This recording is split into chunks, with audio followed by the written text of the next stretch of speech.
बिस्मिल्लाहिर्रहमानिर्रहीम। अस्सलाम वालेकुम नादरीन, आप यूट्यूब चैनल देख रहे हैं। मैं इमरान खान हूँ। तहरीक तहफ़्फ़ुज़ आईन पाकिस्तान आज भी कहे ना कि सुहेल अफरीदी 10 लाख आदमी लेकर आप इस्लामाबाद पहुंचे, तो मुझे नहीं लगता कि वो 50-60 हज़ार आदमी से ज़्यादा इकट्ठा कर पाएंगे इस वक्त भी। उसकी वजह यह है कि वो मोमेंटम जो गलियों में बनना था, चौक चौराहों में बनना था, वो मोमेंटम खैबर पख्तूनख्वा की लेवल तक भी पाकिस्तान तहरीक इंसाफ नहीं बना पाई। हाँ, जलसे हैं, तहरीक इंसाफ सबसे बड़े जलसे कर सकती है, माजी में भी करती रही है, इमरान खान के नाम पे लोग निकलते हैं, लेकिन जिस स्ट्रीट मूवमेंट का इमरान खान ने कहा था वो नहीं है ना। देखिए, इसीलिए अब मुराद सईद जैसा आदमी जिसने काफी अपने आप को होल्ड करके रखा, वो बोलने पर मजबूर हो गया। मुराद सईद ने साफ बताना शुरू कर दिया। और कर्नल वाला जो वाकया मुराद सईद ने बताया कि कर्नल को जाकर कहते हैं कि इमरान खान ने तो बाहर आना नहीं, मुराद सईद तो पागल है, ये तो जिस दिन आएगा मारा जाएगा। ये मुराद सईद का एक बहुत करीबी आदमी है जिसने जाकर ये कर्नल से बात की। तो ये जो सुहेल अफरीदी की खैबर पख्तूनख्वा हुकूमत है, वो अब वैसी नहीं है जिस मिशन के साथ उसको बनाया गया था, या कम से कम इस वक्त वो नहीं कर रही जो उनसे तवक्को की जा रही थी पाकिस्तान तहरीक इंसाफ की जानिब से या इमरान खान की जानिब से। लेकिन फिर भी क्योंकि ये हुकूमत इमरान खान ने बनाई है, इस हुकूमत को चलना भी है और इस हुकूमत के साथ गुजारा भी करना पड़ेगा, तो अभी तो हालात इसी तरह रहेंगे। इमरान खान साहब को अगर कोई अदालतों से रिलीफ की तवक्को थी, तो याद रखिएगा कि वो 26वीं और 27वीं आईनी तरमीम के बाद ख़त्म हो गई। मैंने कई मरतबा आपको ये कहा था 26वीं और 27वीं आईनी तरमीम से पहले कि जिस दिन अदालतों में ये केस जाएगा उस दिन ये रद्दी की टोकरी में जाएगा, चाहे वो अलकादर वाला हो, चाहे वो तोशा खाना वाला हो, चाहे वो इद्दत वाला हो। इद्दत वाला तो गया ना, रद्दी की टोकरी में गया। साइफर वाला भी गया, रद्दी की टोकरी में गया। लेकिन ये बड़े बड़े मुकदमात जो खत्म हुए रद्दी की टोकरी में गए, ये 26वीं और 27वीं आईनी तरमीम से पहले गए। 26वीं और 27वीं आईनी तरमीम के बाद जो अदलिया के साथ कर दिया गया, यानी 6 ऐसे जजेस थे जिन्होंने कहा कि पाकिस्तान की एजेंसियां हमें तंग कर रही हैं, हरासा कर रही हैं। 3 को जबरदस्ती ट्रांसफर कर दिया, 1 को नौकरी से निकाल दिया, 1 पे रेफरेंस है और 1 ने माफी तलाफी कर ली। ये तो इन्होंने निशाने इबरत बना लिया, जजों से बदला ले लिया और पूरे निज़ाम को पैगाम दे दिया कि हमारे खिलाफ जो भी जाएगा उसके साथ हम यही करेंगे। और ये सिलसिला रुक नहीं रहा। इमरान खान इस अदलिया के जरिए कभी बाहर नहीं आ सकता जब तक कि एस्टेब्लिशमेंट को दीवार के साथ नहीं लगाया जाएगा। अगर एस्टेब्लिशमेंट पीछे हटेगी तो इमरान खान की रिहाई होगी। दो ही सूरतें, या तो एस्टेब्लिशमेंट को दीवार के साथ लगाना पड़ेगा, उन्हें मजबूर करना पड़ेगा कि वो पीछे हट जाए, उन पर दबाव डालना पड़ेगा, और दूसरा रास्ता यह है कि एस्टेब्लिशमेंट के मुतालबात मानकर इक्तदार ले लिया जाए और इज्जत हमेशा के लिए गंवा ली जाए। दूसरा आसान रास्ता यह है। नादरीन, इमरान खान साहब ने जब रजीम चेंज ऑपरेशन हुआ था तो तब एक और बात भी कही थी और आज वो बात सच साबित हो रही है। इमरान खान ने जब शहबाज शरीफ को वजीर आज़म मुसल्लत किया गया ना, तो इमरान खान ने तारीखी बात कही थी। उन्होंने कहा था कि अब इस मुसल्लत शुदा निज़ाम को हजम करने के लिए हर इदारे को तबाह किया जाएगा, क्योंकि अवाम इसे कबूल नहीं करेगी, और फिर इदारों को तबाह करके ये हर चीज़ को अपनी मर्जी के मुताबिक बनाएंगे। अब नतीजा आपके सामने है।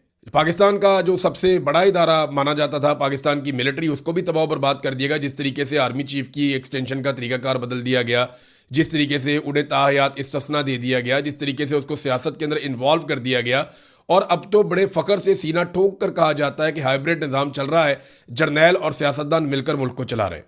इमरान खान ने जो कहा था वो हमने होता हुआ देखा, अदलिया के साथ, पुलिस के साथ, ब्यूरोक्रेसी के साथ। तो तमाम जगह पे हमने वो तबाही अपनी आंखों से देखी। पीआईए जैसा इदारा जो है, इन्होंने ओने पोने बेच दिया। तो क्योंकि ये तब्दीली बड़ी खौफनाक थी, इस रिजीम को मुसल्लत किया गया था, और क्योंकि ये हजम नहीं हो रहा था किसी को, तो उसे हजम करने के लिए इमरान खान ने जो जो कहा वो हमने अब होता हुआ देखा। देखिए, ये अवाम से बदला भी लेते हैं, अवाम का मजाक उड़ाते हैं, फिर इंजॉय भी करते हैं। मिसाल के तौर पर यह खबर आप देखिए कि बिजली की कीमत में इस हुकूमत ने कमी की है और एक अजीबो गरीब किस्म का रिलीफ अवाम को दिया, 1 पैसा फी यूनिट।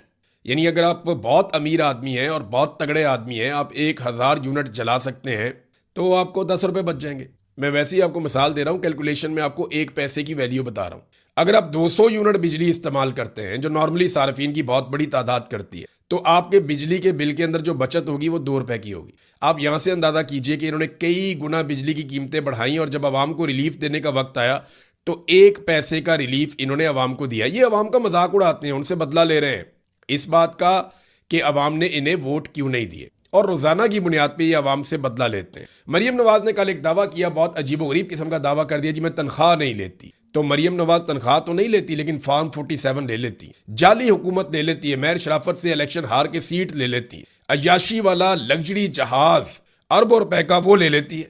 मरियम नवाज हर दिन करोड़ों रुपए का प्रोटोकॉल ले लेती है, गरीबों और मस्कीनों की बददुआएं ले लेती है, सरकारी खर्च पर बैरून मुल्क जाते हुए अपनी फैमिली, बेटी, दामाद, बेटी की सहेली और नौकरानियां और मेकअप वालियों को भी साथ ले लेती है।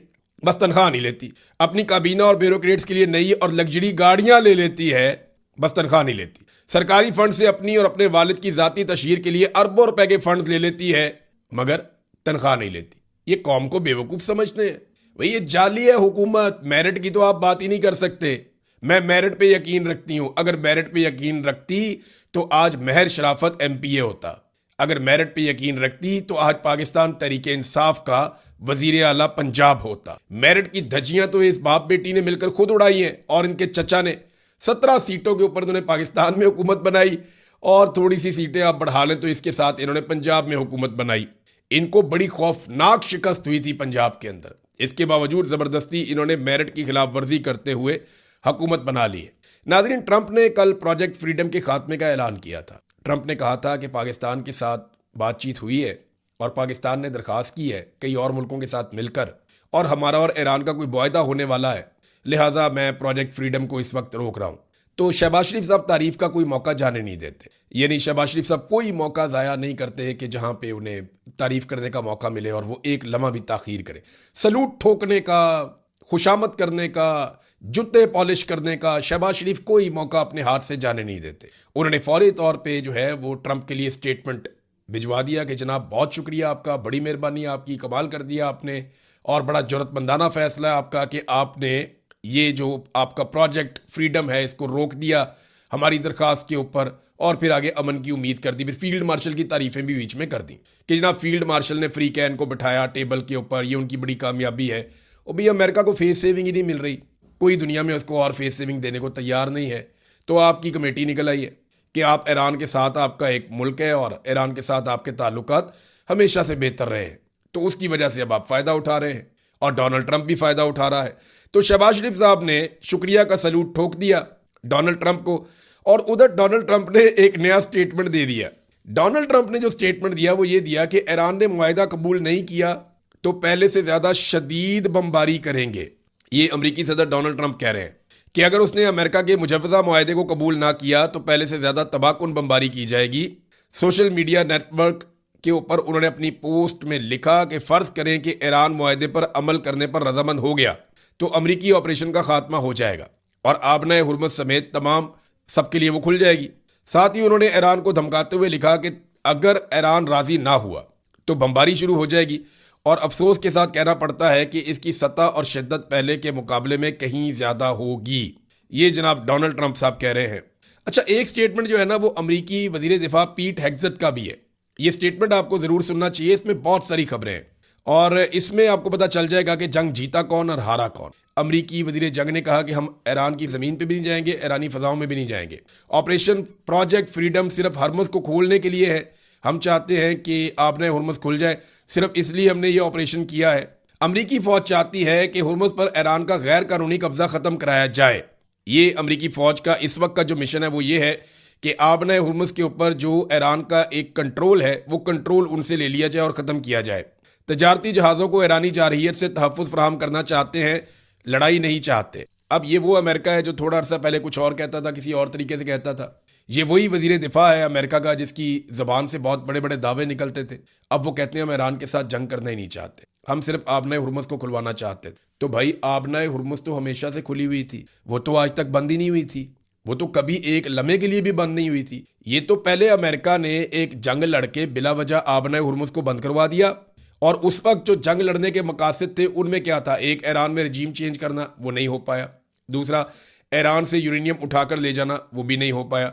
तीसरा, ईरान की मिसाइलों की और ड्रोन्स की पूरी ताकत को कुचल देना, वो भी नहीं हो पाया। रज़ा पहलवी को ईरान में पहुंचा के वहां का हुक्मरान बना देना, वो भी नहीं हो पाया। तो जितना कुछ ये चाहते थे कि ईरान के साथ किया जाए, उनमें से कोई एक चीज़ भी नहीं हो पाई, बल्कि ईरान पहले से ज़्यादा शिद्दत से खड़ा हो गया, उसे अपनी ताकत का अंदाज़ा भी हो गया। उल्टा ईरान ने आबनाए हुर्मुज़ बंद कर दी। अब वो पुराने सारे मिशन छोड़ के जो आबनाए हुर्मुज़ पहले खुली हुई थी, जो अपनी बेवकूफ़ी से एक लड़ाई करवा के इन्होंने ईरान के हाथों बंद करवा दी, अब इनका वाहिद मिशन ये रह गया कि वो खुल जाए, पहले की तरह हो जाए कि चलो ठीक है कोई गल नहीं, वो तो मान ले जैसे पहले था वैसे ही कर लेते हैं। तो ईरान अब उसके ऊपर भी नहीं मान रहा। इसकी ना मिसाल आप ऐसे ले लें कि जैसे एक आदमी ज़मीन पे कब्जा लेने के लिए गया और वहां पे लड़ाई हो गई। वो आदमी वहां से भागा और उसके जूते वहीं पे जमीन पे रह गए। और अब वो मुज़ाकरात इस बात पे कर रहा है कि यार कब्जा नहीं देंदे, ना दो यार, मेरे जूती दे वापस कर दो। ये है सूरत हाल। अगर एग्जैक्ट मैं इसका नक्शा खींचूं तो वो ये है कि इसराइल के कहने पे अमेरिका कब्जा लेने गया था, उधर अमेरिका का जूता रह गया लड़ाई में और जूता छोड़ के ये भाग गए। अब ये मुज़ाकरात इस बात पे कर रहे हैं यार साड़ी जूती दे वापस कर दो, लड़ाई तो छोड़ो, दफा करो, कब्जा रहन दो। तो ये एक्चुअल सूरत हाल अब इस तरह की है। नादरीन, सेंटकॉम ने ना 3 चीजों पे ब्रीफिंग दी थी डोनाल्ड ट्रंप को, और एक खुफिया मुलाकात भी रिपोर्ट हुई है CNN के मुताबिक, जो डोनाल्ड ट्रंप की और सेंटकॉम कमांडर की हुई थी, जनरल कूपर की। उसके बाद जनरल कूपर फौरी तौर पे मिडिल ईस्ट पहुंच गए थे आबना हुर्मुज़ को खुलवाने के लिए। अब एक बात आप अपने जहन में रखें कि 3 ऑप्शन में से एक ऑप्शन ये था कि ताकत के बलबूते पे सारी दुनिया को साथ मिलाकर एक हल्ला मारेंगे और आबना हुर्मुज़ को हम खुलवा लेंगे। लेकिन डोनाल्ड ट्रंप की बात पे मुमालिक ने, उनके जहाज़ों ने, उन्होंने यकीन नहीं किया। उन्हें लगा कि डोनाल्ड ट्रंप हमारे जहाज तबाह करवा लेंगे अपने फायदे के लिए, लिहाजा वो वहां से निकले नहीं और वो बात बनी नहीं। तो आबना हुर्मुज़ को खुलवाने वाला ऑप्शन जो एक था वो तो हो गया फेल, और ईरान ने वहां पे अपनी बालादस्ती साबित कर दी। डोनाल्ड ट्रंप प्रोजेक्ट फ्रीडम से पीछे हट गए और फेस सेविंग के लिए एक मरतबा फिर पाकिस्तान का नाम उन्होंने इस्तेमाल कर लिया। दूसरा ऑप्शन था कि एक भरपूर और बहुत बड़ा हमला जिसमें बड़ी शदीद बमबारी होगी, और तीसरा ऑप्शन था कि जमीनी लड़ाई छेड़ दी जाए ईरान के साथ। अब अमेरिका क्या इन 2 बाकी बचे हुए ऑप्शंस को इस्तेमाल करेगा, यह है एक बड़ा सवाल। एक खबर यह भी है कि ईरानी वजीर खारजा पहुंचे हैं चाइना में और वहां पे एक स्टेटमेंट जारी किया गया है। अमेरिका के साथ मुज़ाकरात में सिर्फ एक मुनसिफाना और जामे मुआहदा ही काबिल कबूल है। ये ईरान ने कहा कि हम नाइंसाफ़ी कबूल नहीं करेंगे, एक मुनसिफाना हमारा एक मुआहदा हो जो काबिल कबूल होगा। जबकि चाइना ने भी कहा कि दोबारा जंग शुरू होना हमारे लिए काबिल कबूल नहीं है, और ये ख़ास तौर पर ज़रूरी है कि मुकालमे और मुज़ाकरात के लिए अज़म बरकरार रखा जाए, बातचीत करते रहे, किसी तरह बातचीत से ये मसला हल हो जाए। तो उम्मीद ये की जाती है कि अमेरिका ने बेशक बहुत तैयारियां की, बहुत ज़्यादा हथियार पहुंचाए, बड़ा जोर लगाया, लेकिन इसके बावजूद बात बनी नहीं। उम्मीद है कि अब दोबारा जंग नहीं होगी और हालात बेहतरी की तरफ जाएंगे, मगर कुछ कह नहीं सकते क्योंकि जितनी शर्मिंदगी अमेरिका को और डोनाल्ड ट्रंप को हुई है, अब उन्हें फेस सेविंग तो चाहिए। तो क्या इतनी बड़ी फेस सेविंग उन्हें मिल जाएगी, ये सवाल अपनी जगह पे बरकरार रहेगा। नादरीन, इंटरनेशनल मार्केट में जैसे कोई थोड़ी सी अच्छी खबरें आई हैं तो तेल की कीमतें नीचे चली गई। अब पाकिस्तान के अंदर हुकूमत को फौरी तौर पे अवाम को तेल की कीमतों के हवाले से रिलीफ देना चाहिए। देखिए ना, जो ये कीमत बढ़ाते हैं तो ये 2 घंटे में बढ़ा देते हैं, 4 घंटे में बढ़ा देते हैं, तब ये घंटों के अंदर काम डाल देते हैं। जब ये कीमतें कम करते हैं तो ये हफ्ते ले लेते हैं, बढ़ाते हैं तो बहुत ज़्यादा बढ़ाते हैं, कम करते हैं तो बहुत थोड़ी कम करते हैं। अब असद उमर साहब ने इस पर एक ट्वीट किया और बात उनकी ठीक है। उन्होंने कहा जी अमेरिका की फीकस आमदनी पाकिस्तानियों से 50 गुना ज़्यादा है, यानी एक अमरीकी जितने पैसे कमाता है वो पाकिस्तानी से 50 गुना ज़्यादा पैसे कमाता है। यानी एक पाकिस्तानी अगर 1 रुपया कमाता है तो अमरीकी 50 रुपये कमाता है। उनकी आमदन पाकिस्तानियों से इतनी ज़्यादा है। वहाँ ईरान जंग की वजह से पेट्रोल की कीमत पाकिस्तानी रुपए में 330 रुपये फी लीटर हो गई है। यानी अमेरिका में ये जो जंग लगी है इसकी वजह से पेट्रोल की कीमत 330 रुपये फी लीटर हुई है और पूरे मुल्क में वावेला मचा हुआ है। हालांकि वो पाकिस्तानियों से 50 गुना ज़्यादा कमाते हैं। पाकिस्तानियों से 50 गुना ज़्यादा कमा के वो 330 रुपये का पेट्रोल पे राजी नहीं है, वो गले पड़े हुए हैं हुकूमत के।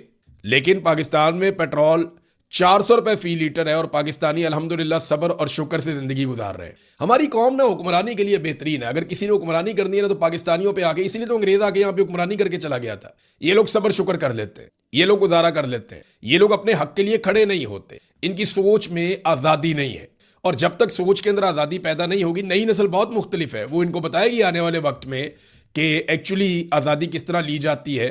लेकिन अभी इस वक्त तक तो पाकिस्तान के हालात आपके सामने हैं। लोग बर्दाश्त कर जाते हैं, गाली देते हैं, बदतमीजी करते हैं, फिर घर चले जाते हैं, इकट्ठे नहीं हो पाते। और उसकी बड़ी वजह यह है कि पाकिस्तान में कभी भी प्रॉपर अपोजिशन नहीं हो पाई। जब भी कोई अपोजिशन में आता है तो वो एस्टेब्लिशमेंट की तरफ देखता रहता है